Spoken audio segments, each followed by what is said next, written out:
जी नाज़रीन अस्सलाम वालेकुम। मेरी ज़्यादातर जो गुफ्तगू या वीलाग होते हैं वो ज़्यादातर अपने खानपुर और अपने इलाके और इसके गिरदनवा पर होते हैं। मैं नेशनल सतह पर भी बातचीत करने से इज्तनाब करता हूँ कि बंदे का जितना इल्म हो उतनी ही गुफ्तगू करे या जितना मुतालिया और मुशाहिदा हो, और जहाँ और बात बंदा करे इंटरनेशनल इशू पर तो वो बड़ी अजीब सी लगती है। मगर मुझे आज 2-3 दोस्तों ने फ़ोन किया और मुझे कहा कि ये यूक्रेन और रूस का मसला है क्या, इनका मसला आपको इल्म में है। तो मेरा जितना मुतालिया था मैंने उतनी उनसे बात की। उन्होंने कहा आप थोड़ा सा एक विलाग क्यों नहीं बनाते। तो मैं कोशिश कर रहा हूँ दोस्तों की फरमाइश पर कि इस पर मैं बात कर लूँ, क्योंकि ये यूक्रेन जो है ये सोवियत यूनियन की एक स्टेट थी। जब ये सोवियत यूनियन टूटा तो फिर ये यूक्रेन जो है ये अलहदा एक खुद मुख्तियार स्टेट बन गया।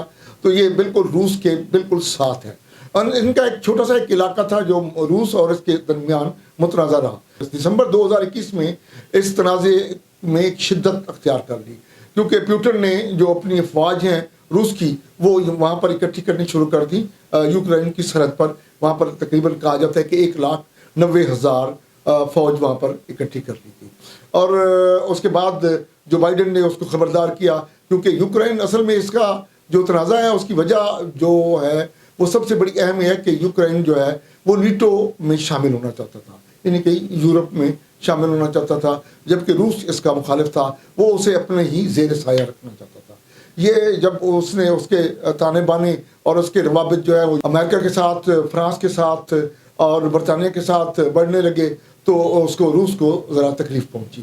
खैर उसने, जैसा कि आपके इल्म में होगा और नहीं तो मैं आपको ये दिखा रहा हूँ, पीछे आप देख रहे हैं कि आज रूस ने बाकायदा बमबारी भी कर दी है और उसके बाद उसने मिसाइल भी दागे हैं और कहा यह जाता है कि यूक्रेन ने भी उसके 5 तियारे मार गिराए हैं।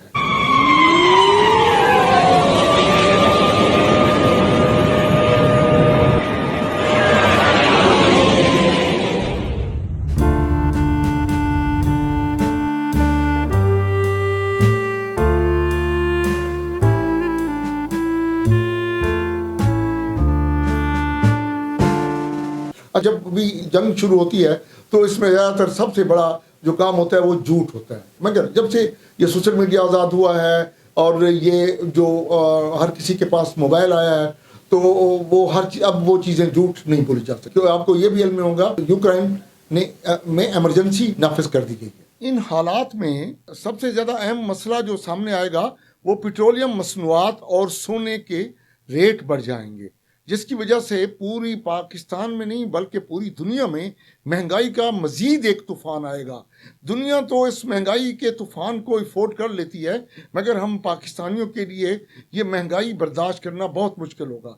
ये सबसे बड़ा इफ़ेक्ट पड़ेगा अगर ये जंग मज़ीद बढ़ती है और खुदा न खास्ता अगर ये आलमी जंग की तरह छिड़ जाती है तो फिर अल अमान व अल हफीज़ ही कहा जा सकता है कि परवरदिगार हमें उस वक्त से बचाए। अगर आपने मेरी हौसला अफजाई की इस विलाग पर तो मैं नेशनल या इंटरनेशनल सतह पर भी बातचीत कर लिया करूँगा।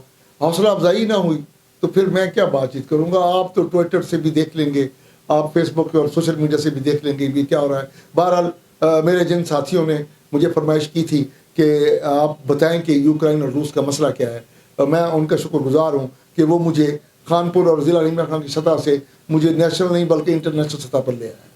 मिलते हैं अगले किसी विलाग में। Thank you very much. देखते रहिए मेरा यूट्यूब चैनल क्यों हुआ। बहुत शुक्रिया।